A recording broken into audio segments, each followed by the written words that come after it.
Hello, Lois.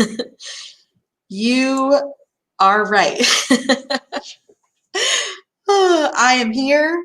I just presented for over 10 minutes again. I don't know why I can't get this right, but I'm sharing Lois's comment because I'm laughing. I did it again. And Lois clearly knows me very well. Alicia, she did forget to hit go live.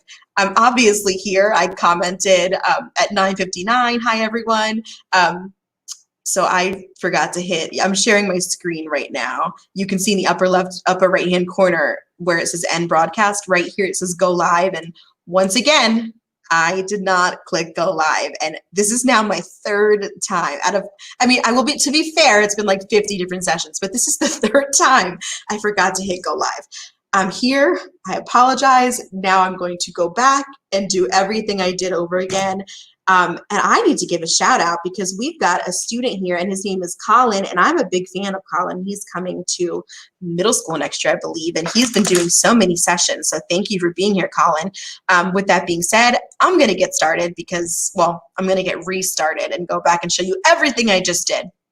So I think you guys saw in the chat, I said, if you're an MPS staff member watching live, please just drop your name in the chat and I will send you a PD cert by the end of this week. And if you're not watching live, check by the end of this week. I'll add to the tinyurl.com/virtual PD20. I'll be able to add a form for you to take your little assessment and get your PD cert later. So thank you for being here. Thank you for your patience. Now let me start this whole thing over again. And thank you, Lois. I appreciate the love. I'm losing my mind. It's not going great. All right, so my screen, you can see it. Hopefully you can hear me. I'm pretty sure you can. I'm going to go back and do everything I just did all over again. So first I want to start with Google Drive because when we talk about organization and efficiency, this is the mothership when it comes to Google. And I say it's the mothership because so many things we do are linked here. So for example, if you use Google Classroom, all of your Google Classroom stuff is in your Classroom folder. If you use Google Meet, all of your Meet recordings are stored in this folder. So everything is like just in one place, as well as you should be creating and sharing and collaborating on files and folders all within here as well. So a couple quick things right in Google Drive is that you'll notice that I color code all of my stuff. All right, now I do need to be honest with you. I have not sat down. Usually every summer I sit down and rethink this. I clearly have not done anything different. This is a Hot Mess Express, but I will show you guys that this is my Google Drive, and something I do is I add little number symbols because it is alphabetized and I like to see certain things at the top, and I'm very specific about what I want to see.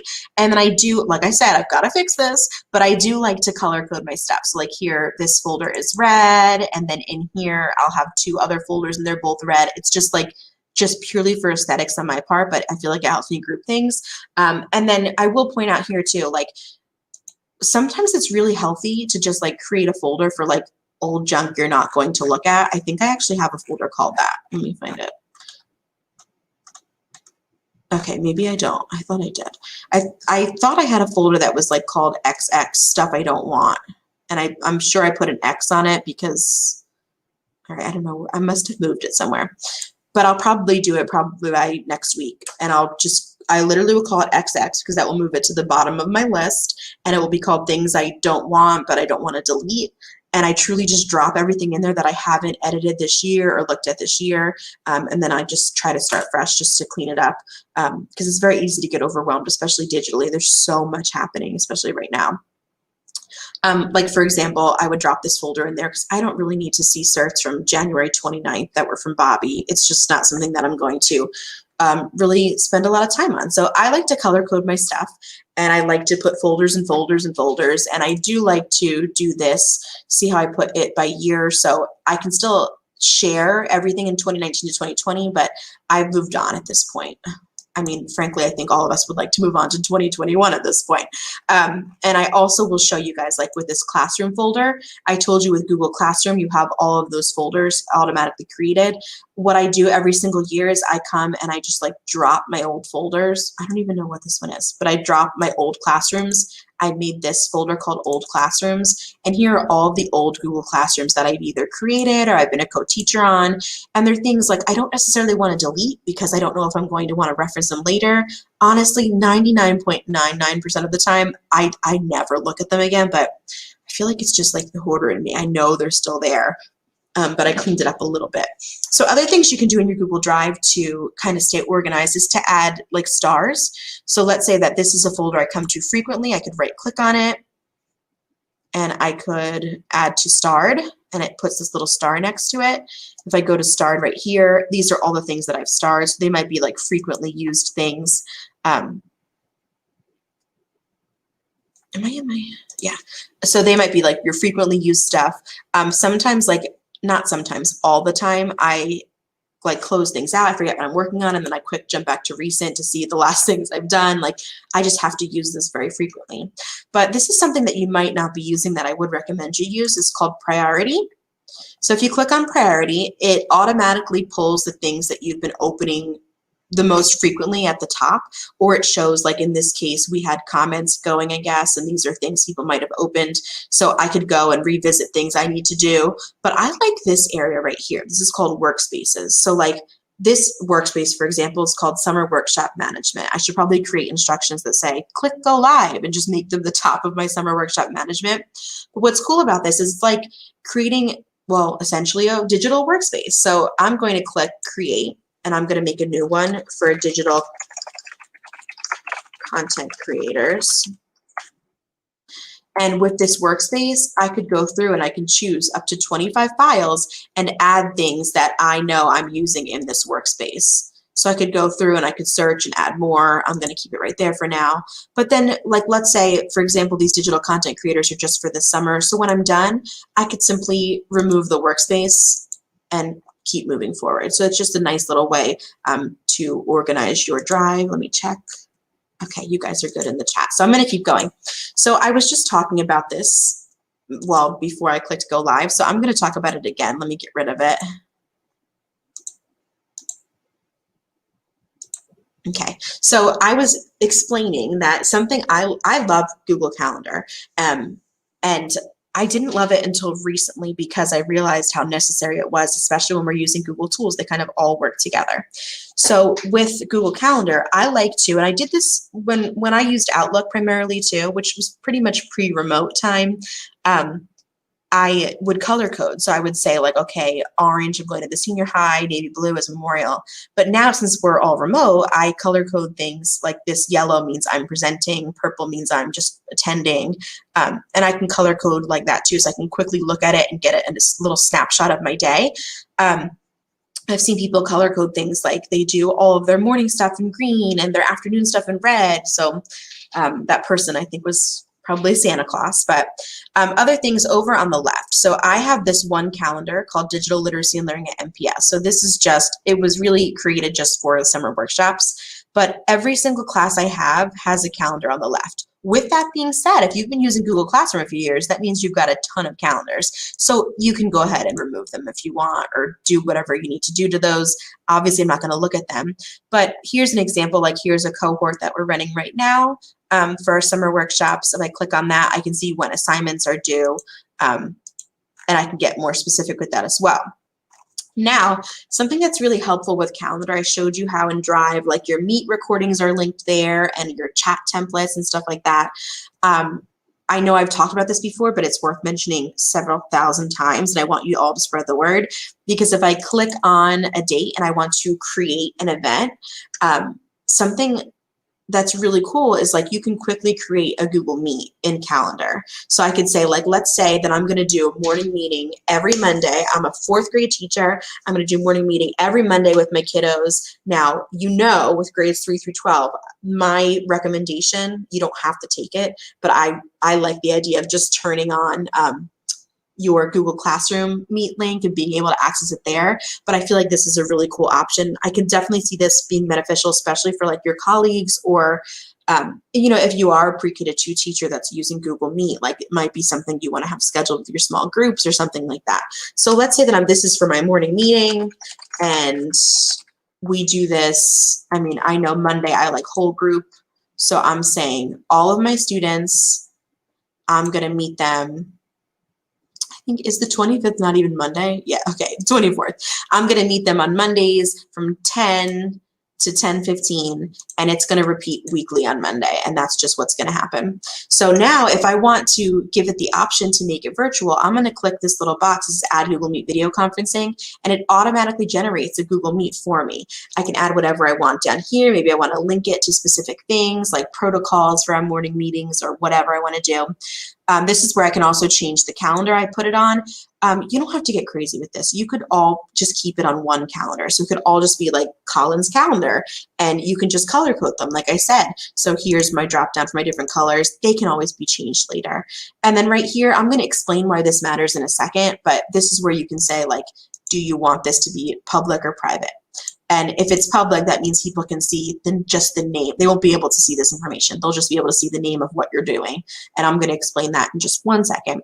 So now if I wanted to invite people, I could go through and invite my class. If you use Groups, Google Groups, that's groups.google.com, you can set up a group. So it's kind of like, I guess you could call it like a message board, but like I use it with collaborative groups. Like we have a South Jersey Ed Tech Consortium that I'm a member of, and I think I'm like, yeah, Google Educators Group for New Jersey. And actually I need to turn this off because I don't want to get emails from them.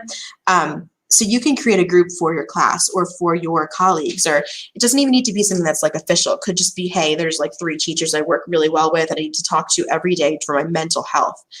You could create a group for that as well, and then you wouldn't have to type in individual emails, which is really nice. So I'm going to come back to my calendar. Let me invite a couple of people. I'm going to invite Justin and Ashley. I'm also going to ignore this because every time I invite people to my workshop examples, they're always texting me like, why are you sending me this? So I'm going to click save, and I'm going to send them the invitation. So they'll get that and they'll be able to see it on their calendar.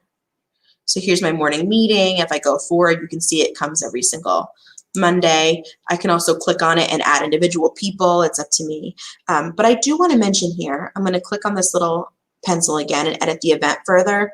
If I click this little drop-down menu, you can add a live stream. And what a live stream does, I think this is going to be really helpful, especially because there's a lot of kids who can't be on camera.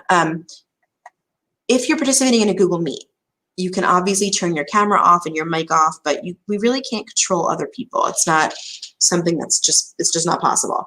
So with Google Meet, with the live stream, the kids can just watch the meet. So if I'm in a Google Meet right now with Bob and Laura, yes, Lois, I'm sorry, guys. Lois asked a question I want to answer real quick because I love Google Sites. Lois, you can, in Google Sites, there's an option to add your calendar. So you can put one calendar or separate calendars. You can add it right to your site.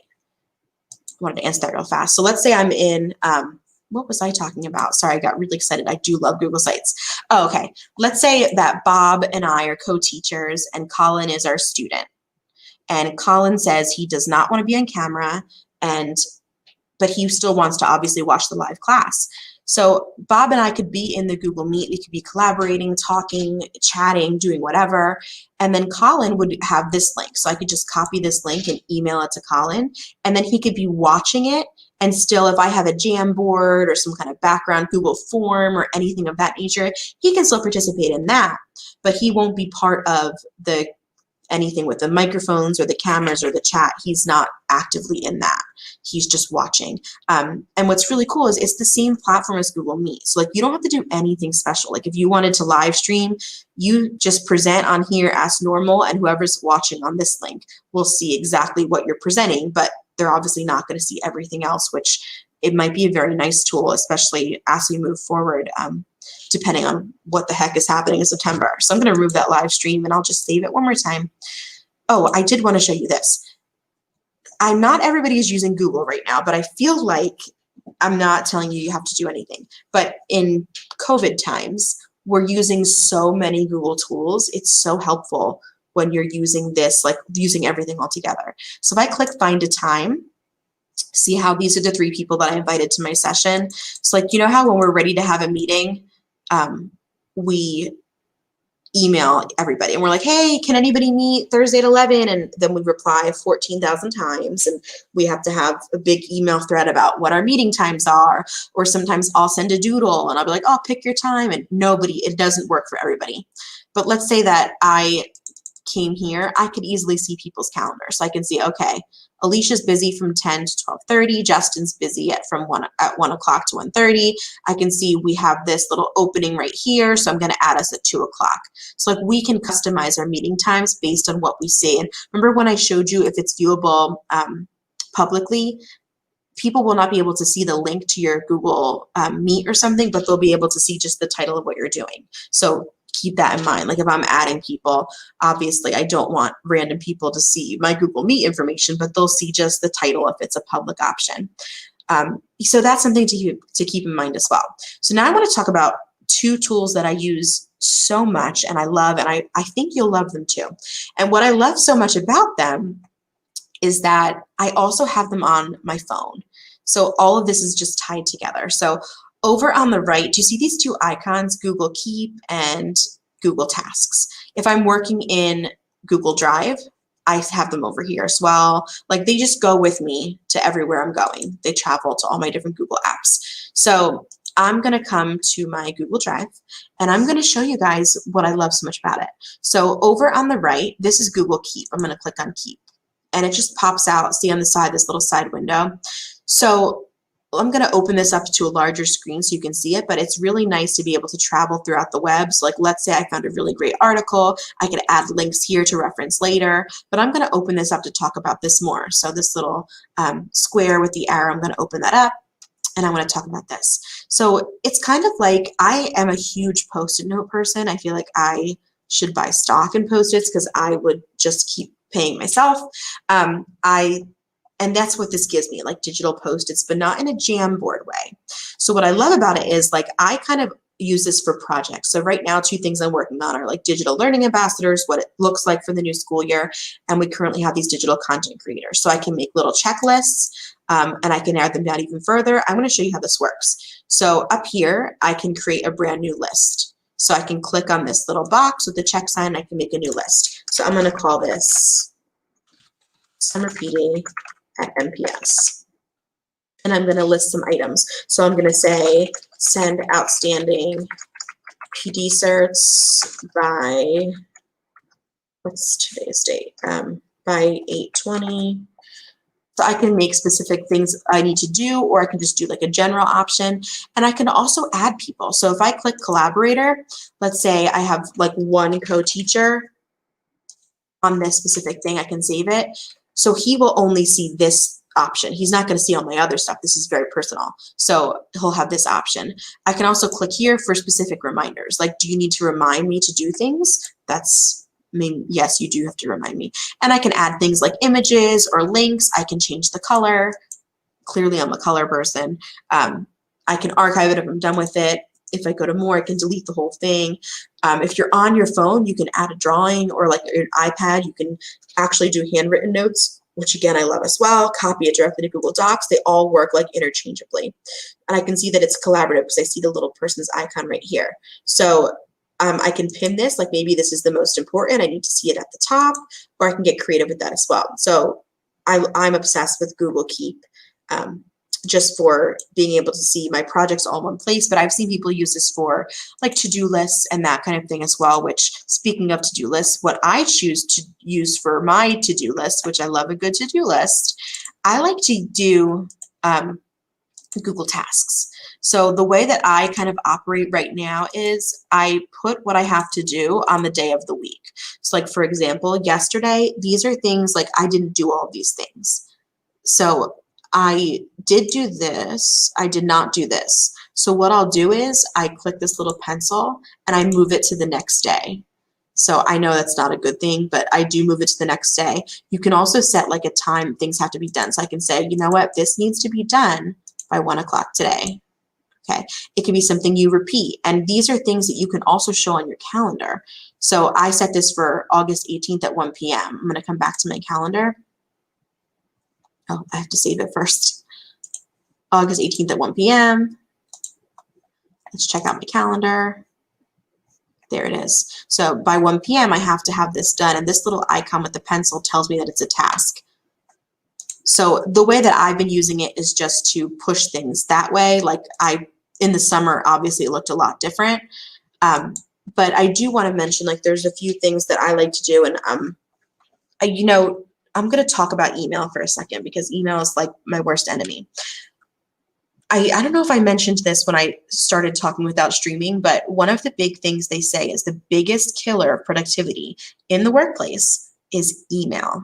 And I have never understood that more than during this pandemic times, because I at one point was averaging like 30 emails a minute, and it was awful. I still am not up to date on emails. And unfortunately, because there's so many of them, even when I start checking them, they just get so buried down. Because like you open an email and then you're immediately directed to do something else. And it's a nightmare.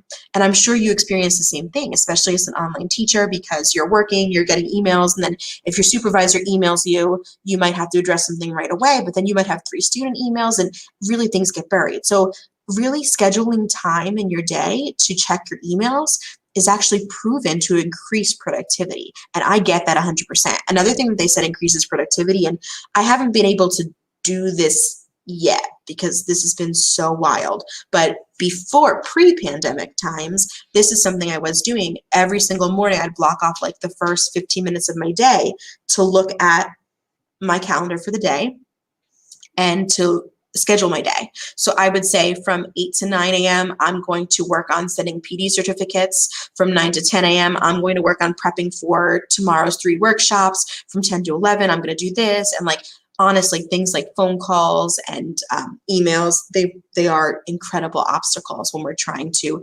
increase our productivity. But these things will just kind of help you and can help students or whoever else in your personal life and professional life just kind of stay on track and stay organized. I don't think I mentioned this, so real quick, so there are a few people in here that I don't think have come to other sessions, but when you do add things, like I showed you, I added this and I added the Google Meet option.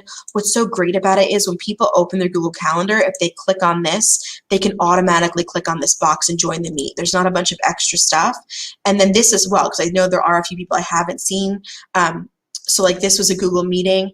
What's really cool about this as well is not only can they just join from here, but if you record the meeting, they also get the transcript from the chat and a video of the meeting. So you don't have to record every single meeting, but if it is a staff meeting, for example, or like I said, a class or something of that nature that maybe you want people to be able to watch back, it's just filed there. So everybody who would need access to it and who had the calendar invite on their calendar can just go say, you know what, I really was wondering what I did on the 20th, what I did on the, all of these were YouTube.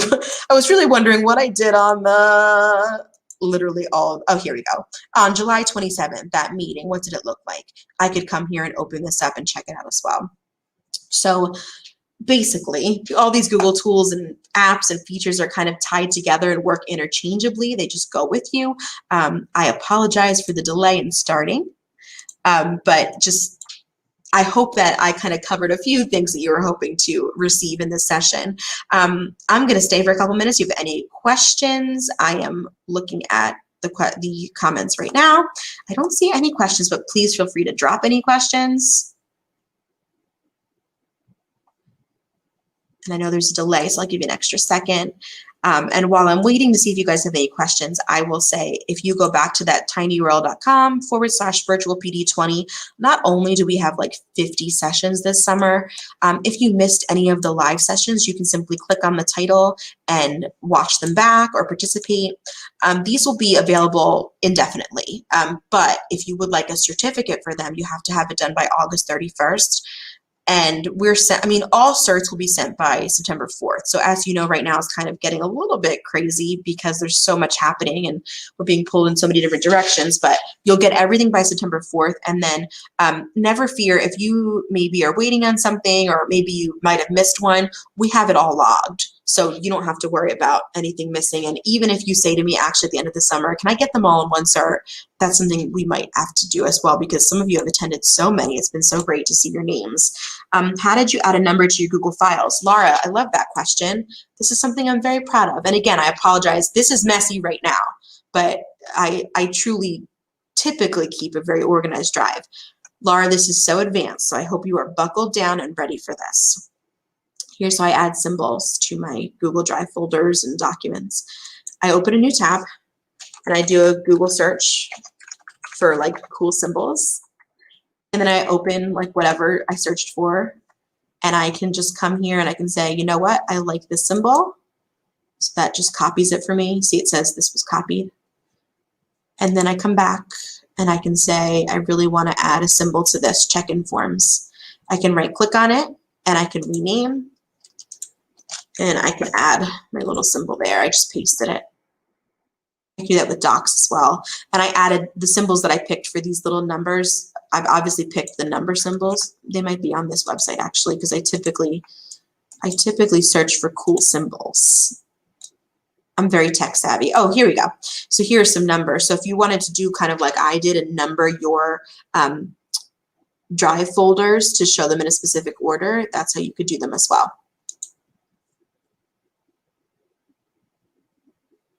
Colin, I hope we'll be fully back to school by 2021. I mean, I would love to be fully back to school now. It's a scary time, but I will say we do miss everybody's faces, maskless faces. But I hope everybody is staying healthy and as happy as you can be during this time. And it's been so great to see you all participating in these sessions and more. And I hope to talk to all of you soon. Thank you for being here. Please feel free to email me if you have any questions, and hopefully I think there's 3 or 4 more live sessions this week.